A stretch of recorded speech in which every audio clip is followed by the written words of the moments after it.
Affaire conclue, la vie des objets s'intéresse aujourd'hui à un bronze de Picot qui va aller piquer la curiosité de Thierry.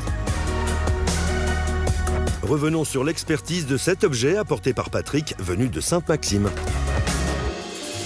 C'est un bronze assez classique, connu, reconnu. Donc c'est Émile Picot, le sculpteur. Celui-ci, il est né à double patine. Donc patine un peu brune pour le fond et dorée pour le personnage principal. Mais la patine dorée a un peu souffert du temps, des affres et surtout d'une manière de le briquer un peu vive. Donc la patine dorée a quasiment disparu sur le personnage principal et on voit le bronze directement. Donc la patine est à revoir. En parfait état, ça peut se vendre aux enchères jusqu'à 600, 800 euros. Mais la plupart de cet état-là se négocie entre 300 et 400. Donc je vais donner 350 euros comme estimation. Ce bronze sera-t-il une affaire en or pour nos marchands ? Le bronze de Picot arrive sur le plateau. C'est pas forcément ce que je préfère. Mais il faut dire qu'une fois revêtu d'un autre éclat, c'est commercial. Là, il y a la signature ici et Memoria ici. Par contre, elle a pris un peu. Il est en très piteux état. Et je me dis, OK, on va peut-être pouvoir l'acheter à un prix un peu correct, le faire restaurer et le mettre sur le marché. 300 euros. Ah ouais. Je commence les enchères à 300 euros parce que je le veux et que je sens bien que l'État va peut-être faire un peu reculer mes amis qui sont autour de moi. 400. 450. 500. 20. Je me suis un peu trompé quand même. 650. Waouh. Moi, je vais mettre une dernière enchère à 700 euros. À 700, je me dis, allez, je vais pas le rater pour si peu. 725. 726. J'adore. 800. C'est bon pour moi. Et je suis assez content de moi parce que je vais quand même pouvoir prouver que d'un bronze pourri, parce qu'il était pourri, on peut refaire une très belle pièce. C'est à Bruxelles, dans l'atelier de Thierry, que cette femme est partie retrouver tout l'attrait de sa beauté. Bonjour Thierry. Bonjour Stéphane. Tu m'as appelé, c'est qu'il y a un petit souci peut-être? Ben oui, j'ai remarqué un petit peu en nettoyant le haut du bras que c'était une dorure qui était dessus auparavant, qui était tout à fait abîmée.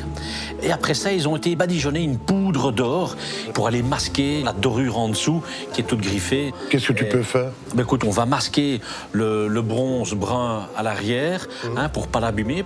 Mais par contre, à la femme, il faudra la redorer. Il y aura un petit coup supplémentaire, mais ça en vaut vraiment la peine, je crois. Un petit coup supplémentaire. Petit. Oui, écoute Thierry, oui, tu sais bien que je fais pas les choses à moitié, toi non plus. Donc allons-y pour le petit plus. À bientôt Thierry. Merci Steph. Maintenant, on va procéder au nettoyage du bronze. On va enlever ce vilain vernis à l'aide d'un diluant. Mais avant tout, on va enlever cette poussière qu'il y a dans les fonds parce que si je ne fais pas ça, elle va s'incruster de plus en plus. Alors là, je peux passer donc au nettoyage avec mon diluant. Il est un peu volatile, donc je préfère me protéger.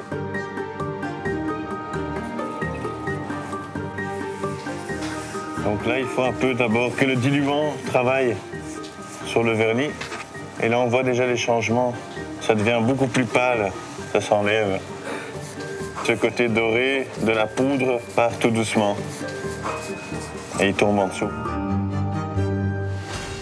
Voilà, donc elle a eu sa petite douche de diluant. Et maintenant, on peut l'envoyer dans son bain. Mais d'abord, on va protéger les parties non dorées à l'aide d'un vernis.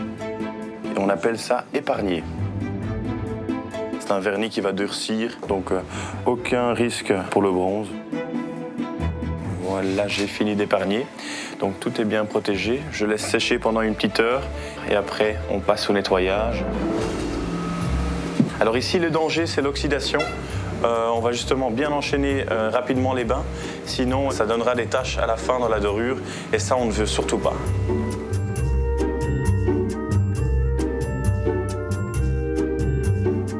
Donc tout d'abord, on va la passer dans le bain ultrason à 70 degrés pour bien dégraisser. Ensuite, dans le bain froid.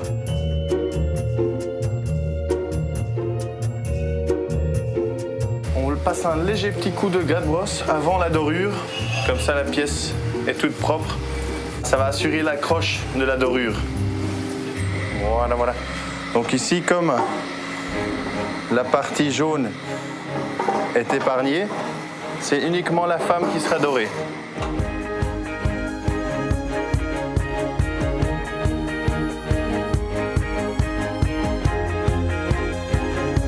On a bien pu dorer la femme, il ne reste plus qu'à enlever l'épargne jaune à l'aide d'une soufflette.